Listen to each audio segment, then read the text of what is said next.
All right, good evening. This is LAWS 13017 Civil Procedure. We're looking at week 7, further means of obtaining evidence and affidavits. And we've got tutorial problems 20 through to 22.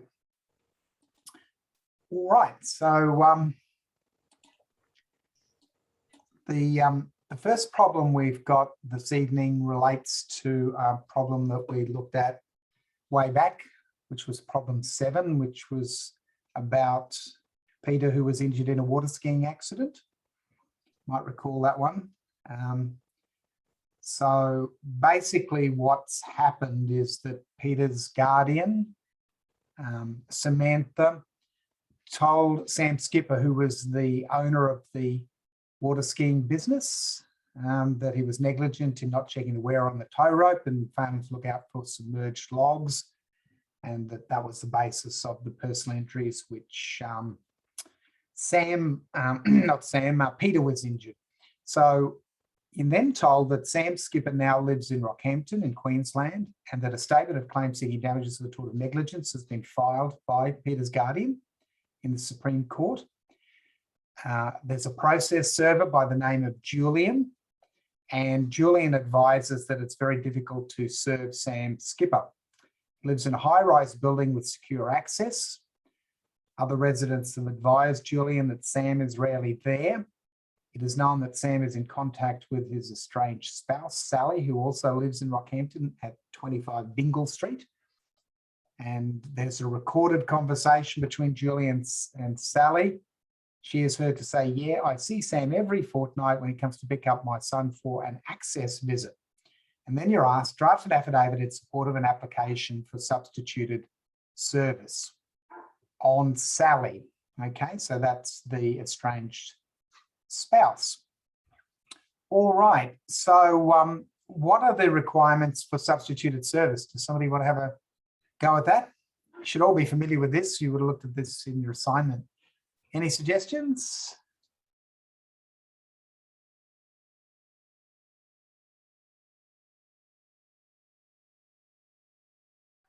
You have to prove you've made a reasonable attempt to service the documents.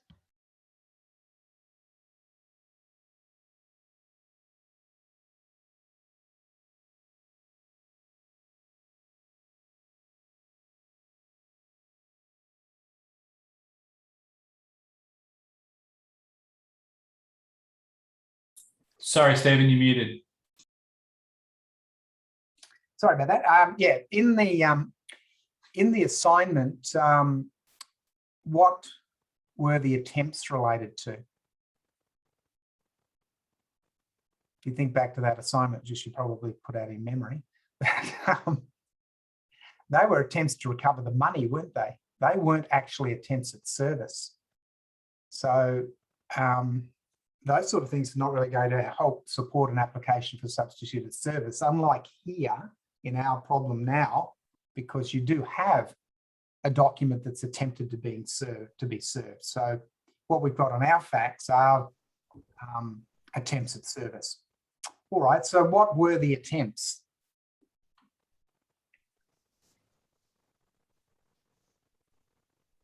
It's attempted to serve this person at their unit building. So it's probably one of those buildings where you've got a keypad and you can't get access to it unless you're let in or someone else lets you in. And we know that there were problems in that the person was never there. And then the other factors you're told is that you've got, so that helps you with the problem in trying to serve the actual defendant. But you can certainly put that in your affidavit, but there's also the fact that there's this documented communication with the spouse and attempts to serve via the spouse. So, you know, you'd want to have a few attempts. So not one attempt is not enough. The exact number is really not that known. It's really an unknown question. But if you've made reasonable attempts, you've had a few goes at it and you're not getting anywhere, then you can, in our case, rely on the spouse. And you've got this recorded conversation. So how would you present that in evidence? Remember, you've got to make an application for substituted service. So it goes into the affidavit, but what are you going to say? You can't really attach the audio to the document. So what would you include in your document? You include a transcript of the audio.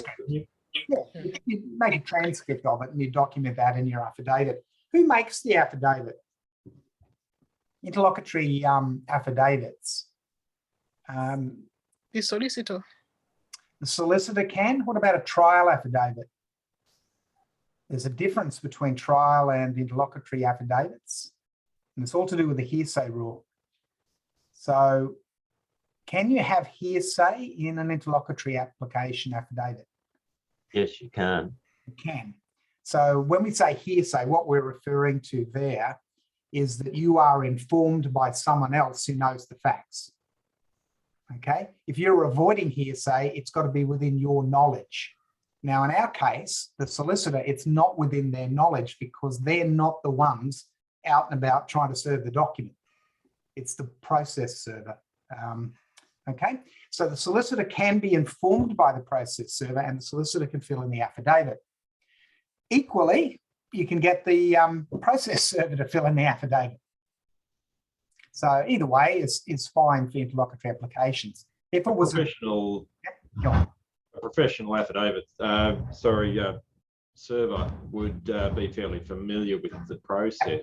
That's right. So would using a professional server be more compelling in an argument when you're seeking substituted service as opposed to someone who's not so familiar with the service process? I don't think it makes that much difference because the person who's filling in the affidavit is being informed by the process server. So typically what will happen is the process server will type out all the attempts they've made and they'll send that information to the solicitor who will then incorporate it in the affidavit. And it doesn't matter whether the process server or the solicitor does it. I don't think it makes much difference. Not so much to do with the affidavit as opposed to a process server, a professional server who does this day in, day out may know more tricks and more ways into something like a secured building. Yeah. And so can say, look, I've tried everything. Well, they can say that. They can say that through the solicitor in the affidavit. The information gets there either way. Yeah. You know, and people do all sorts of things to avoid service. I've seen instances where they've tried to flood basements and have bodyguards, all sorts of things to try and avoid service on them. A popular one is actually having bogus addresses. I mean, it depends how dodgy they are, but there are, you do have people who have fake addresses and maintain them so to avoid service, to make it difficult. So that's where this problem actually sort of came from. I've seen it. I've had cases like that.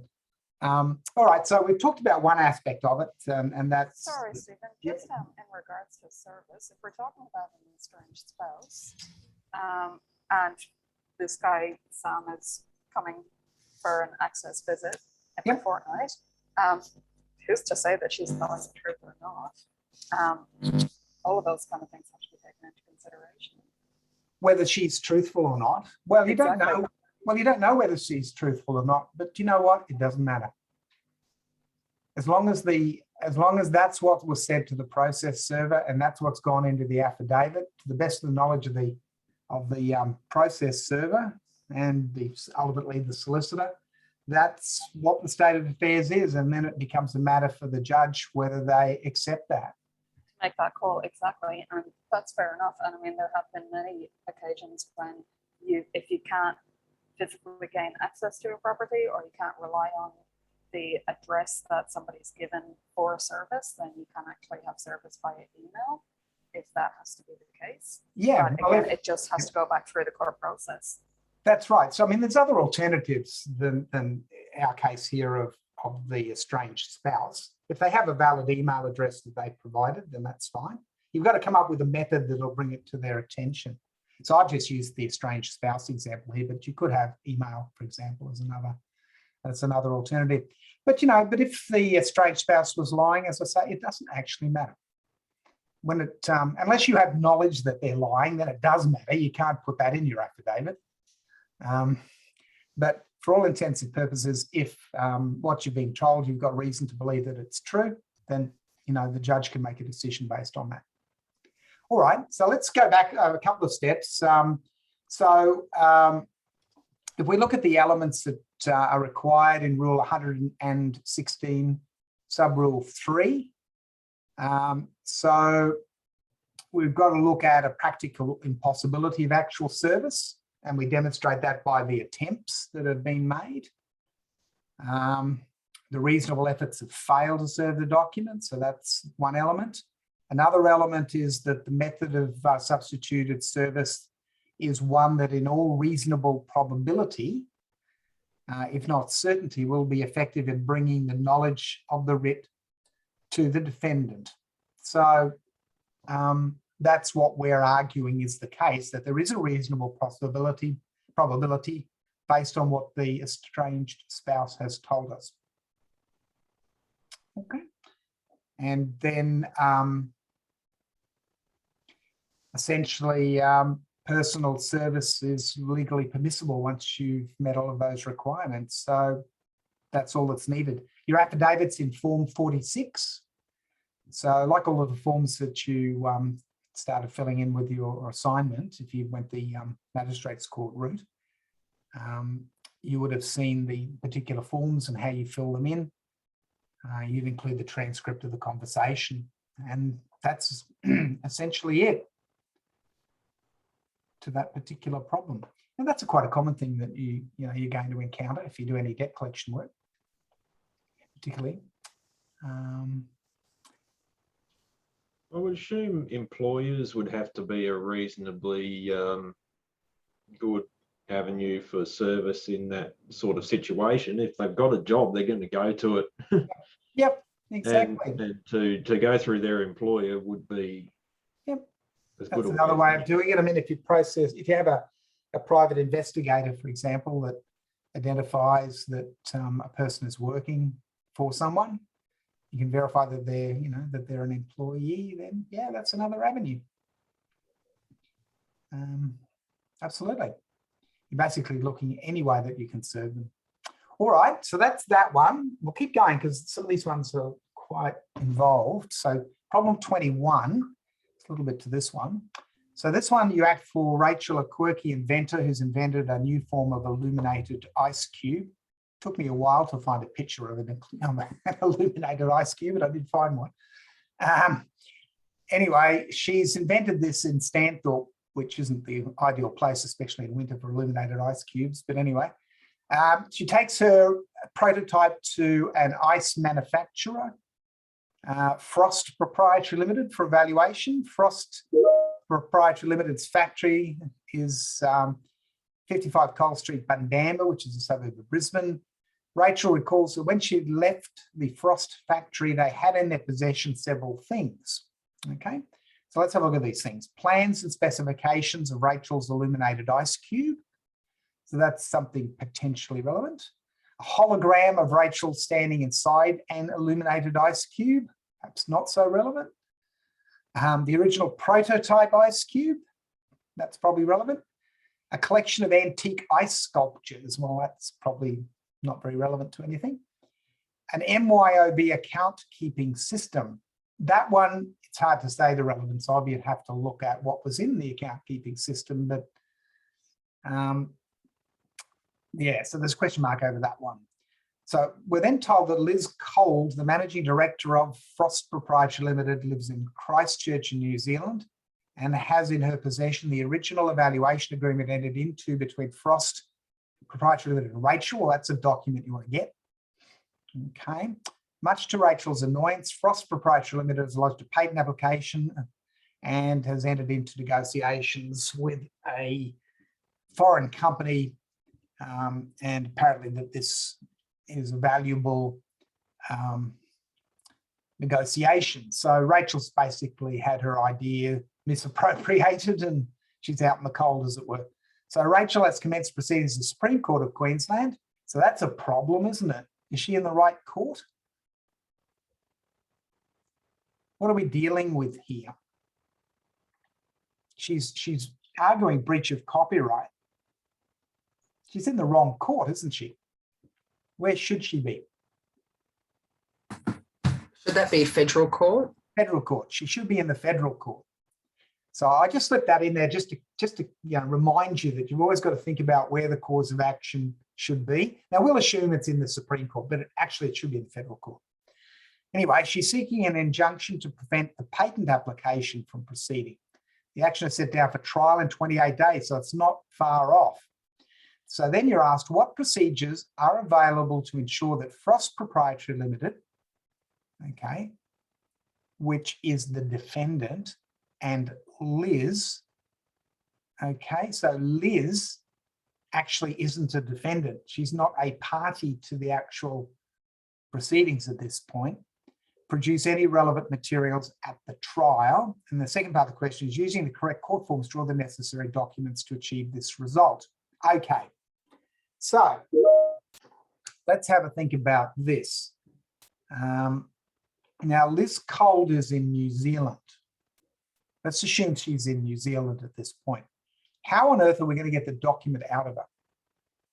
Remember, we want that original document that she has in her possession, presumably, being the evaluation agreement entered into between Frost Proprietary Limited and Rachel. So we need that. How do we get it? Any suggestions?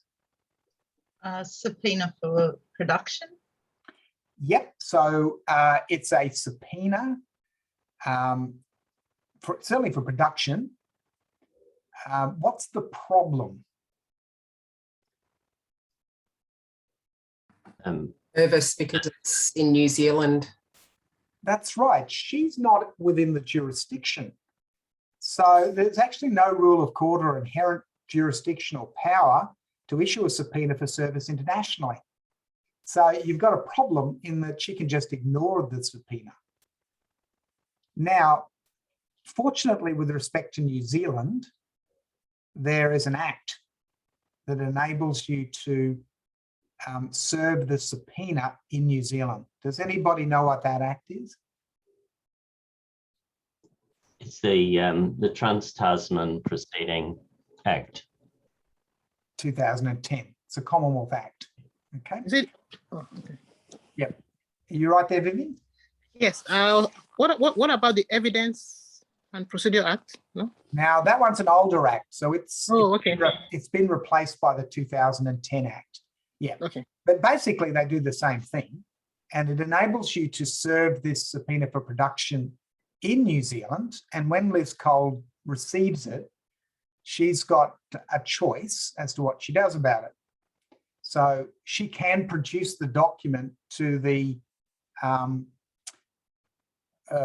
New Zealand court, and that would satisfy. So she can deliver it to the Registry of the High Court of New Zealand, who will then forward it on to the Supreme Court of Queensland. So that's one thing she can do. If she doesn't want to give up the document, then she can apply to the Supreme Court of Queensland to have the subpoena set aside. But you know, I don't see on what basis that she can really do that. The other thing she could do is actually turn up in Queensland with the document. Now, realistically, what people would do in this situation is they would just give the document to the High Court of New Zealand and it would be forwarded on. So that's how you would get it if she's outside the jurisdiction. What about if she comes within the jurisdiction? If she comes into Queensland at some point, we could serve her with the subpoena and we don't have to rely on the Commonwealth Act because she's within the jurisdiction if she's within Queensland. Okay, but there are also other ways to obtain the document if she's in Queensland. Does anybody know what that might be? So if you don't subpoena it, subpoena is the obvious way to go here, but there are other alternatives if she's actually in Queensland. She's not a party, but she is a non-party. So you can get something called non-party disclosure. So there is a procedure under Rule 242 for non-party disclosure. So it can require, so Rachel, the applicant, can require a non-party, which would be Liz Cole, to produce documents directly relevant to an allegation and issue in the pleadings, okay, between Rachel and the company, even though Liz is not a party to the proceeding, okay? That assumes that the documents are in the possession or under the control of the respondent to the application, which is Liz. Remember, possession is physical possession. Control is where you can direct someone or an entity to give you the document. Either way, it's got to be an allegation in issue in the pleadings. Now, I know we don't have the pleadings, but I think the particular document we're talking about will be relevant to the pleadings. And they're documents which the respondent could be required to produce at trial as a witness, which is exactly what we've sort of got here. So if you want to go down that route, if she's within Queensland, now we're not told she is, but if she came into the jurisdiction, then you can use a Form 21 notice of non-party disclosure. Now, the thing about that,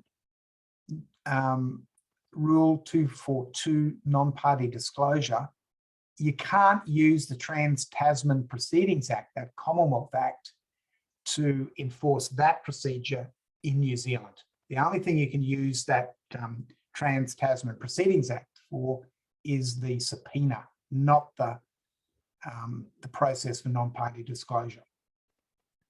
So for non-party disclosure, they have to be within Queensland. The question says she's got the original, but for this purpose, would a certified copy be sufficient? Generally, you want to get the originals of documents, but if you can't get the original, if it's lost or destroyed, then you'd want to certify, a certified copy of it would be fine, but no, you want the original basically. If they had a copy in Queensland, that might be the. Well, if you had a copy in Queensland, then that would have been produced through the process of disclosure. The discovery disclosure. The assumption here that that's the only copy. Yeah, that's right. Yeah, so that would have already come out if there would have been something. Okay, so they're the basic procedures. So with Rule 242 and that whole procedure about non-party disclosure, there's a lot of sub-rules to that. I suggest you spend a little bit of time looking through those sub-rules or those rules that go right through to about 249. So 242 right through to 249. Spend a little bit of time and work your way through those, because there's all sorts of procedures for objecting to non-party disclosure, because it is a fairly hefty onus on a person who's not a party to the proceedings to have to start producing all sorts of documents. You can imagine yourself if you suddenly receive a document out of the blue saying, a court document out of the blue, that you've got to produce all of these sorts of documents. So you may want to object to that. There might be things in there that would expose you to a civil penalty. There might be privilege. So there's all sorts of aspects associated with that. So have a look through those rules because they discuss all those sorts of things. All right. Now, in terms of inspection of documents from Frost Proprietary Limited, now this is coming back to what would have happened. Remember, we're at trial now, or approaching trial. So there would have been disclosure and an inspection process prior to this time. And you may want to use some of the documents that came out of that disclosure and inspection process in your pleadings. So, there might be documents referred to in pleadings or affidavits, and you may want to use those. So Rule 222 enables you to inspect documents which are referred to in any pleading or affidavit that's been filed. Now, one would have thought that those documents would have been disclosed already, but if they haven't been, Rule 222 gives you an avenue to get additional documents that may have been mentioned. Okay. And there's powers for the court under 223 to order that those documents be produced for inspection. And there's also penalties if you don't disclose, and that's in Rule 225. All right. So part B of the question, if we go back to actually what part B was, using the correct form, draw the necessary documents to achieve this result. Okay, so what document would be needed if say Liz Coles was within Queensland and we wanted to do non-party disclosure? What form would we use? Probably. Is it Form 41? No. No. No. Form 21 for non-party disclosure. Yeah, so I'll just put that form up. So we just have a quick look at it. Because you would have naturally gone down the subpoena route, but I just wanted to show you this other avenue. So here is the, let's make it a bit bigger. Just have a look at this form, non-party disclosure. So it still lists the name of the plaintiff and the defendant. It's telling the person that receives this notice that it's issued with the authority of the court. It's addressed to this non-party. That's got these words: between 7 and 14 days after service of this notice on you, you must produce the documents. So what that's telling you, this language is a bit odd, isn't it? Between 7 and 14 days. So what that's meaning is that you get 7 days effectively to think about it before you have to do anything. And during that period, if you want to actually object to it, then you can. But essentially you've got between day 7 and day 14 to produce the documents. So then it has a schedule which lists all the documents to be produced. Then it gives you a set of, it sets out the obligations of the nominated party.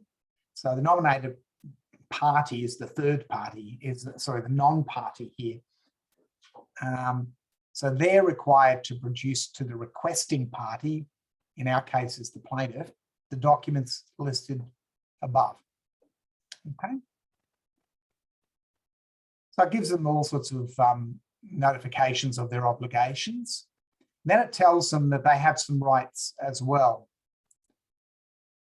That they're only obliged to do this, in other words, produce all these documents, if it relates to a matter in question, it's in their possession or control, it's capable of being required to be produced at trial, no other reasonably simple, inexpensive way for requesting the party to prove the documents or prove what the documents show. So, for example, if through disclosure, it actually shows exactly the same sorts of things that these documents you're seeking, if that's already happened, then you don't have to, as the non-party, have to comply with this process. But, you know, it's very hard for you to know that, isn't it? So anyway, the nominated party is only obliged to produce documents if they've been served with a copy of the notice we're looking at now.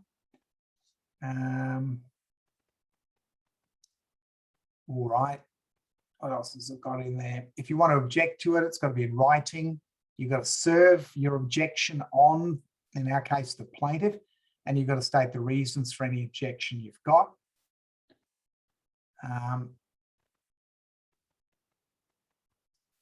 And then it goes on about affected parties, because it may, in fact, not only affect the non-party, but other people as well. So they can object.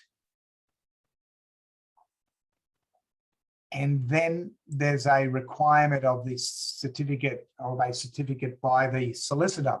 So this is unusual. You don't often have to produce certificates by our solicitor, but this is an instance of that because it's imposing a lot of obligations and expense on a non-party. If you were going to, if you receive something like this, you're probably going to have to go and talk to a solicitor and ask them what's it about, what do I do with this? So you're going to start incurring expenditure.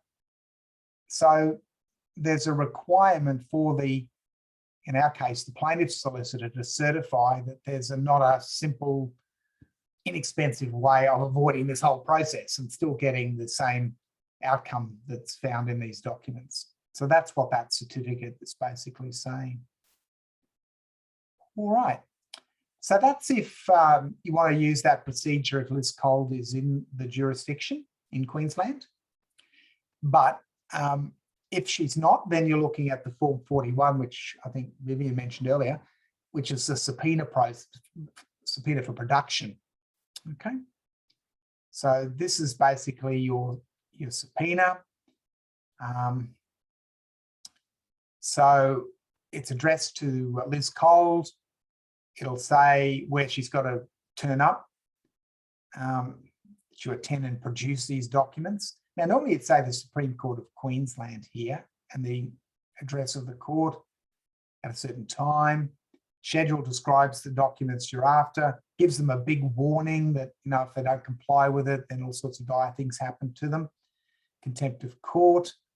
But it also tells them that, you know, they can avoid a subpoena if they can satisfy any of these grounds that you see here, that what's being asked for is not relevant, want of relevance. So relevance to what? Relevance to the pleadings. It might be privileged, might be oppressive.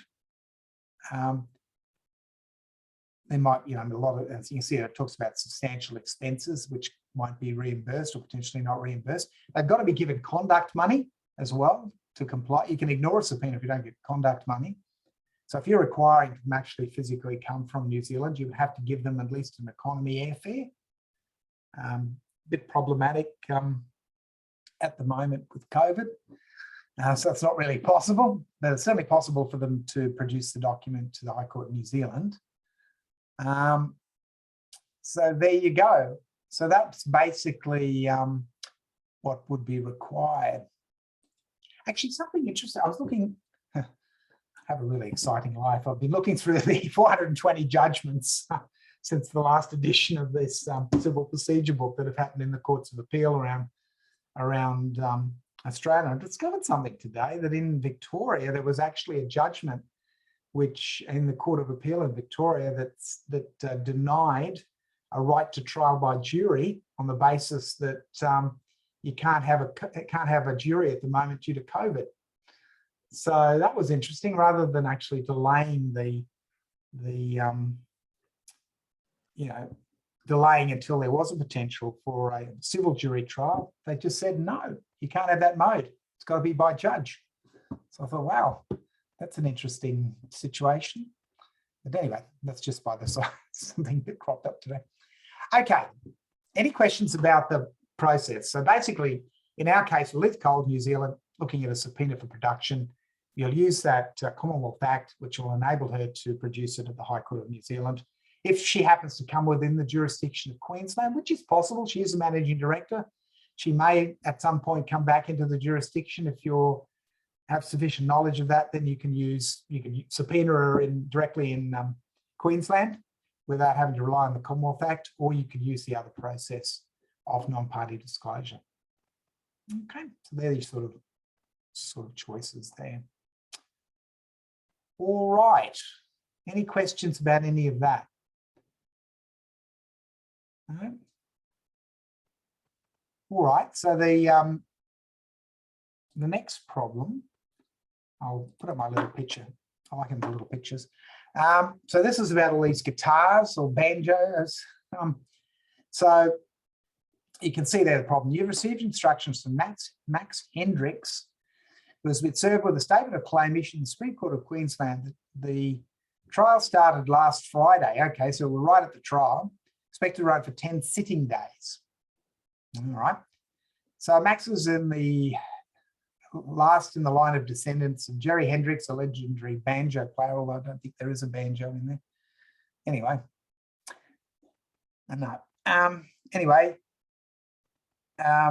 he's been left a collection of rare stage guitars from Malone Hendricks, who passed away last year. Malone's estate included these things, and they're worth $3 million apparently. So Malone's last will and testament was made on the back of a serviette dated the 15th of March last year. In all the previous wills, he'd left the estate to Max. However, in this last will, he's left the estate to John Edwards, the other half to Wilma Elliott, who's a young nurse who nursed Malone for the 8 months before he died from cancer. Malone liked Wilma because she was a piano teacher. John Edwards is an old family friend.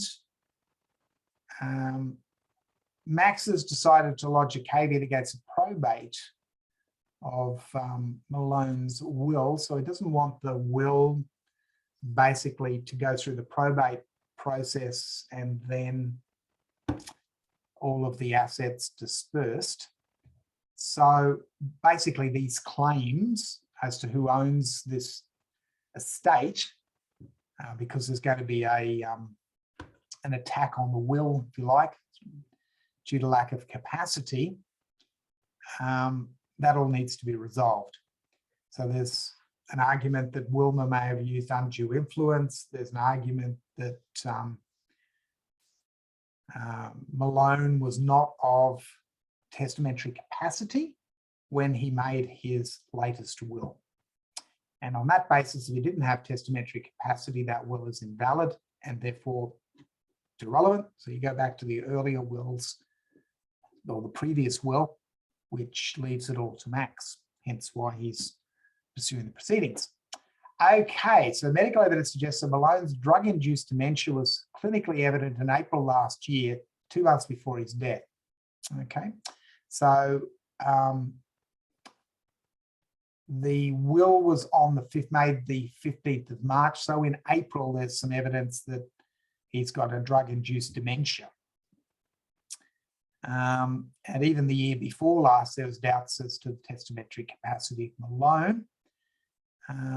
John Edwards testifies that Malone has been running a piano tuning business and regularly visits clients in Queensland, New South Wales. He's had a road trip. He's made all his bookings. So all this is argument to say that, or evidence to suggest that Malone did have testamentary capacity because he was managing his business and going on trips and what have you. You then engage a private investigator who locates somebody called Jane, who's a former client of Malone's, whose piano was tuned on one of these trips, and somebody else known as Percy, who runs a tavern. And Percy now lives in New Zealand. There's a lot of people in New Zealand that have problems. He recalls Malone as a regular customer. On the last visit, Percy remembers Malone being accompanied by a young woman who fits the general description of Wilma. Okay, so he's saying, okay, he's with Wilma on one of these trips. Jane, who now lives in Armidale, remembers Malone tuning her piano and the difficulty he was having understanding her, but a young woman assisted him. The piano was so badly tuned that Jane had to have it redone. So all of this is sort of suggesting that Malone perhaps has got dementia and problems, and that he's actually being assisted to do all of this work by this young woman, the inference being that that's the nurse who's ultimately, received the benefit under this later will, and the inference being that there might be some undue influence because of this relationship and support. Okay, so neither Jane nor Percy is willing to attend court and no longer want to be involved with the matter. All right. You require both these witnesses to attend court next week. Remember, we're in the trial and you need to get them there. And then you're asked, well, how are you going to get them there? All right, so let's think about this. So let's think about Jane. So Jane's in South Australia. So how are we going to get Jane to give evidence? Because we don't really have documents here. This is about giving evidence. So what sort of document do we need? Is that the subpoena to give evidence? Yeah, that's right. So it's Form 42, a subpoena to give evidence. So we're going to serve this in South Australia. Now, remember what I said before? That subpoenas are limited to the jurisdiction in which they're issued. So that's Queensland, but she's in South Australia. So what have we got to rely on to be able to serve the subpoena on Jane in South Australia?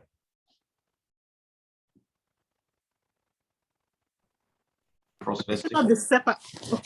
No, it's not cross-vesting. It's what? SEPA form. Yeah, it's the Service and Execution of Process Act, 1992 Commonwealth. Okay, so section 29. So that act is the one that enables you to serve this subpoena validly in South Australia. But there's a problem, because that act says that you need a 14-day minimum time period for service before the return date. The return date is the date that they have to turn up to court. Now, we don't have that because it's 10 days. 10 days and the court case is over, so it's too late. So how are we going to fix that up? What do we need to have to fix that?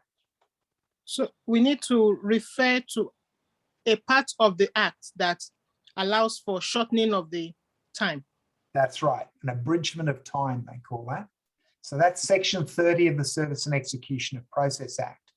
So you've got to get a court order to abridge time. So that's an interlocutory application you'd have to make to the Supreme Court of Queensland for an abridgment of time. So in terms then of serving all of this on Jane, you would have to give Jane the Form 42 subpoena to give evidence. You would have to give Jane a stamped copy, an original if you like, of the order of the abridgment for the abridgment of time. And you've actually got to give Jane the notice under the Service and Execution of Process Act, Form 2. So those three things are required in order for this to be a valid subpoena. The subpoena, the abridgment of time order, and the Form 2 under the Service and Execution of Process Act. So that's what you require within Australia under the Service and Execution of Process Act. All right. It's really simple if they're in Queensland. You just give them the subpoena. Okay, you don't have to worry about all this other stuff. But because they're interstate, you've got these added elements.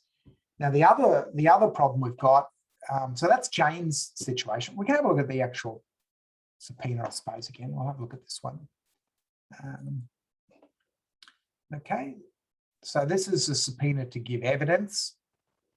So we're not asking for documents here, we're just asking for them to turn up so that they can be examined, potentially cross-examined in the court case. So you can see here that if they don't comply, it's potentially contempt of court and they can be arrested, but they don't need to comply if they don't have conduct money. So they, in this case, should be provided with an airfare. You're not going to get away with a bus ticket for that sort of distance. If they, if they were within Queensland or the Gold Coast, for argument's sake, you might be able to get away with a train ticket or a bus fare or something. They'll be relatively cheap, but not when somebody's in the state. It'll be a economy return airfare. And there's the Form 2. Okay, under the Service Execution of Process Act.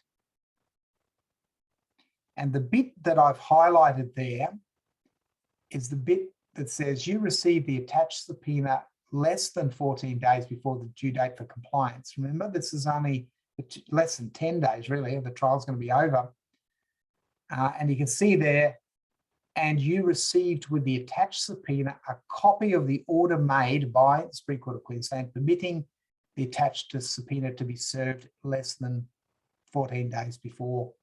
Okay, so even the Service and Execution of Process Act form, it's warning them that if they've received this with a return date less than 14 days, and if they don't have that order, they can just ignore it.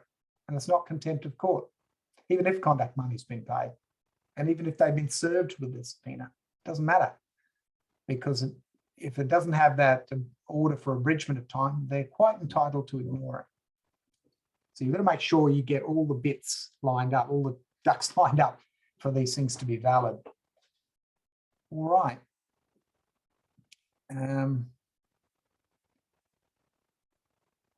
There's other things in here, like if they're in jail. Well, this is an interesting one, especially in times of COVID. If you look at this, if you are subject to a restriction on your movements that you might breach if you comply with the attached subpoena, there are some additional actions you must take for your own protection. The restriction on you could be imposed the conditions of bail. It's not that. It's not prison, not probation, not home or periodic detention. I wonder if you could argue that COVID was home or periodic detention or community service order. That'd be the one there, wouldn't it? Some other restriction on your movements imposed by law. So that would be imposed by whatever legislation they're all relying on to, put people into lockdowns. So it's interesting, isn't it? This is a pretty old act, but it even seems to manage to cope with the world of COVID without having to be amended. But anyway, if you are under restriction of conduct, you must, as soon as practicable after service, receive the attached, inform your supervisor of the service of the attached. Okay, well, I don't know who your supervisor is. If you're on bail, it's not that. Not on bail. So your supervisor is a person who supervises your compliance with an order or restriction. So I suppose you'd have to inform the chief health officer. I'd imagine. Yeah, it's interesting, little twist, isn't it? And somebody gets a subpoena. Anyway. Does that just apply to jail? No, it doesn't, because you see here, if you are under restriction of this kind, which is any of the things above, essentially, A to F. Okay, so it's not limited to jail, because it still applies to F, restriction on your movements. Then you go through the choices. Supervisor's service of the attached subpoena, no. Bail doesn't apply. Police officers, that's sort of somebody who might be on periodic home detention or some sort of probation when they have to report. Well, it's none of that. And then it says, if you are not on bail, or if you are on bail but are not required to report periodically. Well, if you're in lockdown, you're not on bail, so that applies. Your supervisor is the person who supervises your compliance with an order or restriction. So you'd have to work out who the supervisor is. That could be police, though. They're the ones who are going to fine you if you breach the health orders. Well, you'd have to, it's interesting, you'd have to actually have a look at whatever the Act says about the lockdowns. Could be the police, but it could easily be the chief health officer too. You'd have to look at what the actual legislation said. We didn't realise we were all supervised now, did we? No. So there you go. Interesting. Anyway, there's not much chance of getting, oh, wait a minute, South Australia in lockdown at the moment? You probably get somebody from South Australia to Queensland at the moment. Who knows, next week or tomorrow, but anyway. So there you go. Would they have to quarantine? Yes, they would. For the 14 days till the trial's over. Okay. Do you know what I think would happen with this sort of thing? Realistically, they would have to have some sort of video link. I think that's how they'd deal with it. So you'd have to look at the practice directions around the use of video links, because it's just getting too difficult to be able to comply, isn't it? Because they wouldn't be able to turn up in court physically because they have to be quarantined for 2 weeks and the trial will be over by then. So yeah, I reckon you'd be looking at some form of video link. So the subpoena would require them to attend, but the attendance would have to be electronic. Fun and games. Fun and games. All right, and the last little bit there, the Percy being in New Zealand, it's exactly the same as what we were talking about earlier. So you rely on the Trans-Tasman Proceedings Act, and essentially you would serve the subpoena in New Zealand. But Percy's got an even bigger problem because there's no way on earth he's getting out of New Zealand to come to Queensland at the moment. So again, it would have to be some sort of electronic process for him to be to attend and be examined and cross-examined via video. I can't see any other way around it at the present time. So I didn't catch that. Can you say that again? Can anybody get into Queensland at the moment? No, I don't think we have any sort of bubble with New Zealand at the moment. Or any other state for that matter. Not into Queensland, no. So yeah. So as you can see, COVID is creating all sorts of problems for We're an court. island.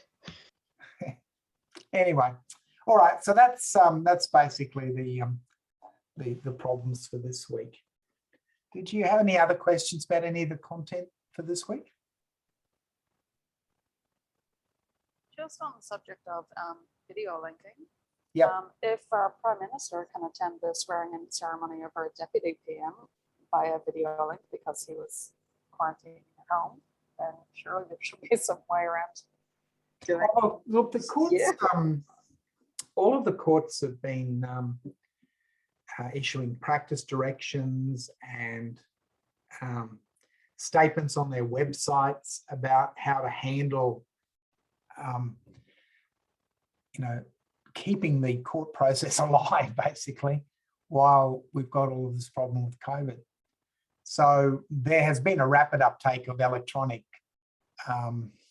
filing of documents and conducting trials electronically. That Victoria Court of Appeal case I mentioned earlier, I thought that was interesting that, you lose your right to trial by jury in a civil matter. It'd be extremely difficult to have a remote jury. It would be, wouldn't it? It raises questions, but I mean, it's probably not insurmountable because they go home at night. Yeah, I mean, the assumption is, and they're told that they're not supposed to talk about the particular matters and things that they've heard in court to anybody at all. Basically, they're not supposed to communicate or talk to people about it, only the other jurors.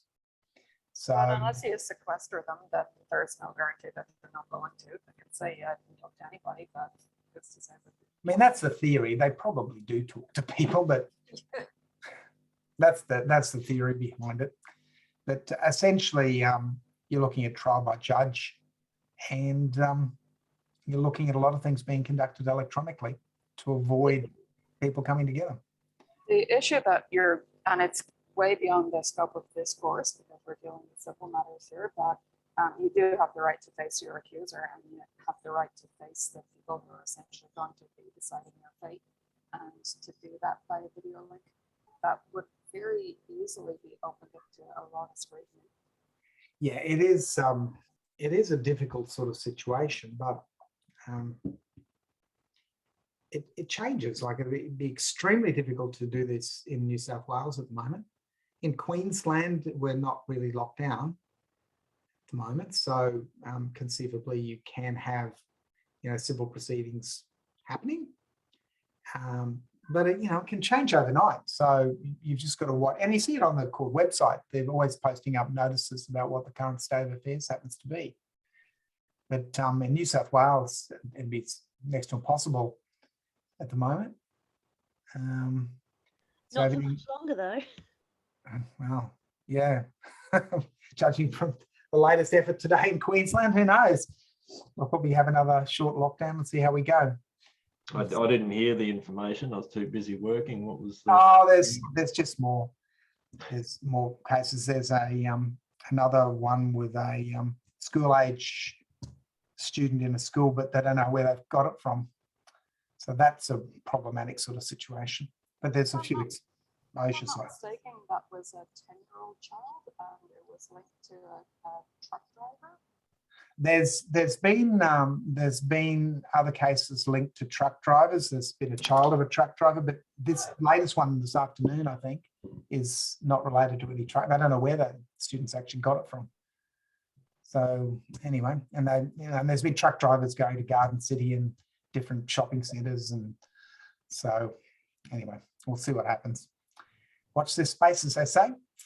All right. Other things. So I'm really having trouble hearing you. I said, stay safe, lucky Queensland. At least you're not in Victoria. Well, that's right. Or we're still New South Wales, exactly. Oh, yeah. Yeah. All right. Okay. Well, if there's no other questions. Just with your assignment, the marking's half done at the moment, so it'll be done by our 3-week period. And just basically, it didn't matter whether you went down the QCAT route or whether you went down the Magistrates Court route. in answering the question. You're not sort of penalised any one over the other. They just have different forms and processes. Yeah, it was quite a involved assignment, I know that, but I hope you actually learned a bit from it. That you actually see the forms and what you have to fill in, and you have to work out all that. There was a lot of problems with students actually working out the correct interest rates and the correct number of days. That seemed to be a bit of a challenge. But anyway, you'll get feedback on all of that in due course. So yeah, so we're about just over halfway through the marking at the moment. It's a bit slow because it's there's quite a few pages to it and lots of things to check. So I'll give you an update next week, but I'd say it'll probably take the full 3 weeks to be able to get it all done. But if it comes out earlier, we'll release them. I actually found a calculator that does it for you. You just put in the dates and it works out the interest for you, which I found really easy. Yes, there is a calculator. The actual Supreme Court website does have a calculator you can put in, and they actually recommend that you use that for calculating default judgments. But what we did notice was that people weren't putting in necessarily the correct dates. But that calculator does make it a lot easier. You can do it by hand, but it's just a lot slower. You just put in the start date, the end date, and it pops it out for you, and you can print that out. And if you're going for a default judgment, you would show that to the registrar. That output makes it really easy. Yeah, that's right. I think without a start date, it became sort of, in my case anyway, it just all started becoming hypothetical. And with my knowledge that QCAT is never on time, I then had to sort of allow more and more time, and then it pushed it out further and further, and then it was just all this hypothetical. Yeah, so I mean, it does create gaps. There's gaps in it in terms of facts, but I'd be looking for things like that for a default judgment, well, you've actually got to allow the 28 days for them to actually default. So if people weren't allowing that time period, then that was an obvious sort of error. They would be going for a default judgment way sooner than they'd actually be entitled to. So we'd look at the dates, what would be the earliest date, making sure that no one was doing it earlier than that. So there's various things like that. But overall, I thought people were doing a reasonable job. Certainly the ones I went through and had a look at, I thought people have done a fair job at it, given that, most people are new to this. They've never seen and filled in all these documents before. But you definitely get good at it the more you did it. Oh, absolutely. Yeah, absolutely. Like, you wouldn't want to embarrass yourself either. No, but I mean, it's a good exercise because eventually, if you do go into a law firm, certainly if you work in any of the litigation areas, I mean, this is common stuff that you can do. So you're going to know how to do it.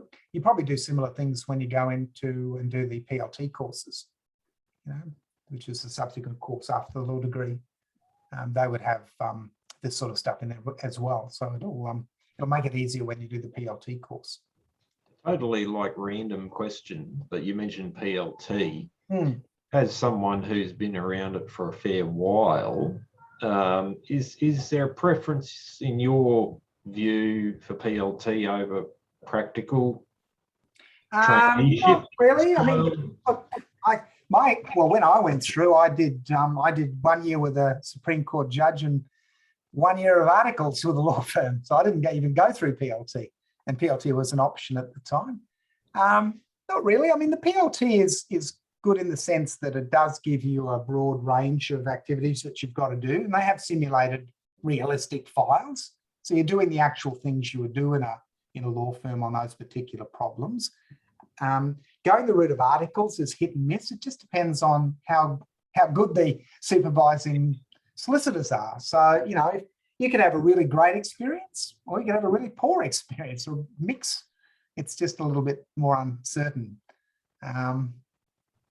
So I wouldn't necessarily put one over the other, but it just depends on how good the law firm is and that supervising partner, whether you get exposure to the types of experiences that you need to develop.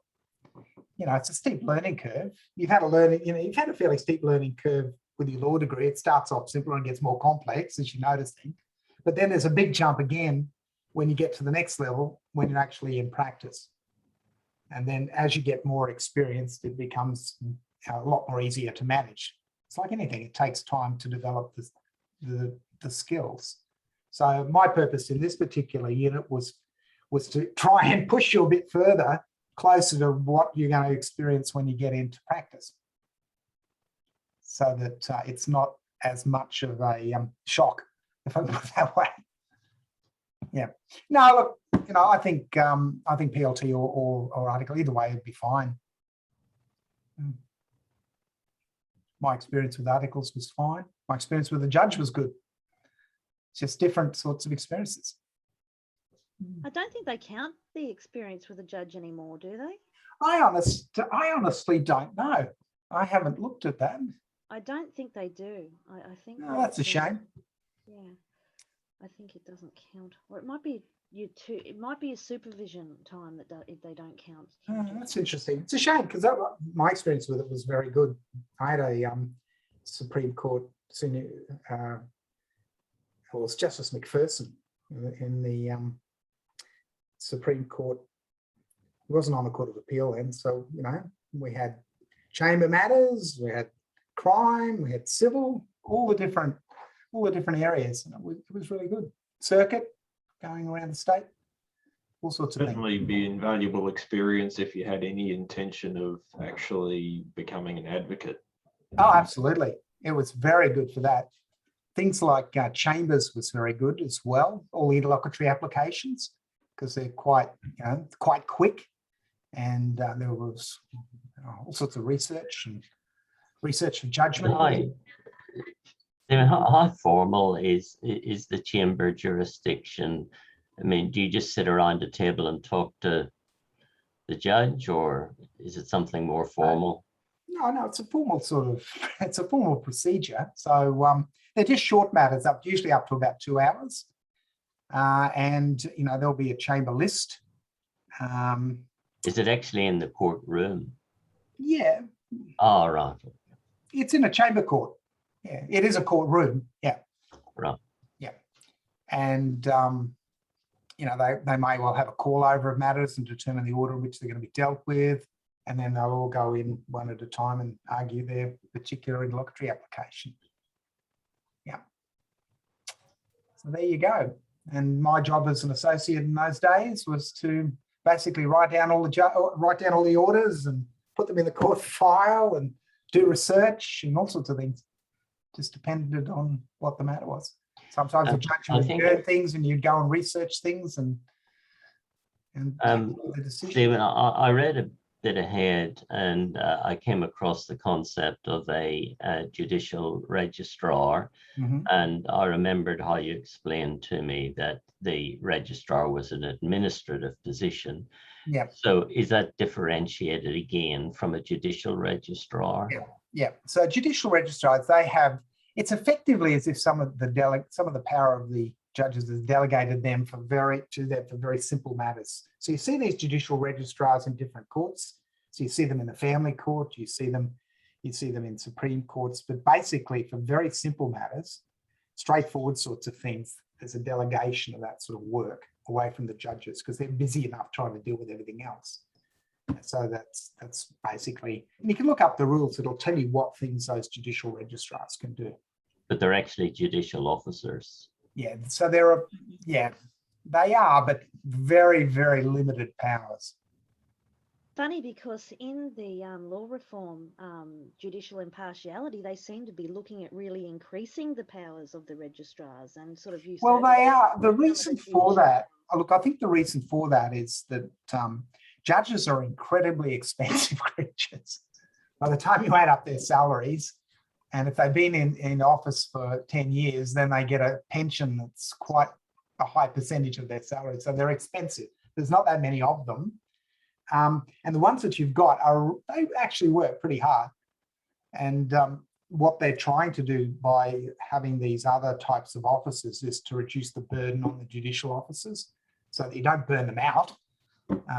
Plus, you know, they can manage their workloads. They are very busy. It's actually quite it's a very hard job, actually. Having spent a little bit of time in the magistrates court, you can definitely see how hard they do. Oh, magistrates in do particular. work. Magistrates in particular, because of the sheer volume that they've got to get through. But even the Supreme Courts, there's different complexity. And your magistrates will generally be extempore. They'll be giving decisions without having to write extensive reasons. Whereas the Supreme Court, they've got to write judgments.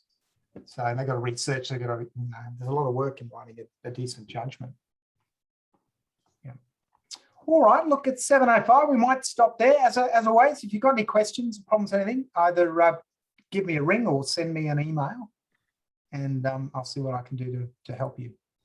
I was just thinking, I will have to update the study guide, I think, in relation to enforcement, because there was some amendments to the Bankruptcy Act. So I'll have to, and so there's been some changes in the provision numbers more than anything. So I will, I'll update that and repost that. So that's right at the end of the course. So we haven't got anywhere near that yet, but there have been some changes there.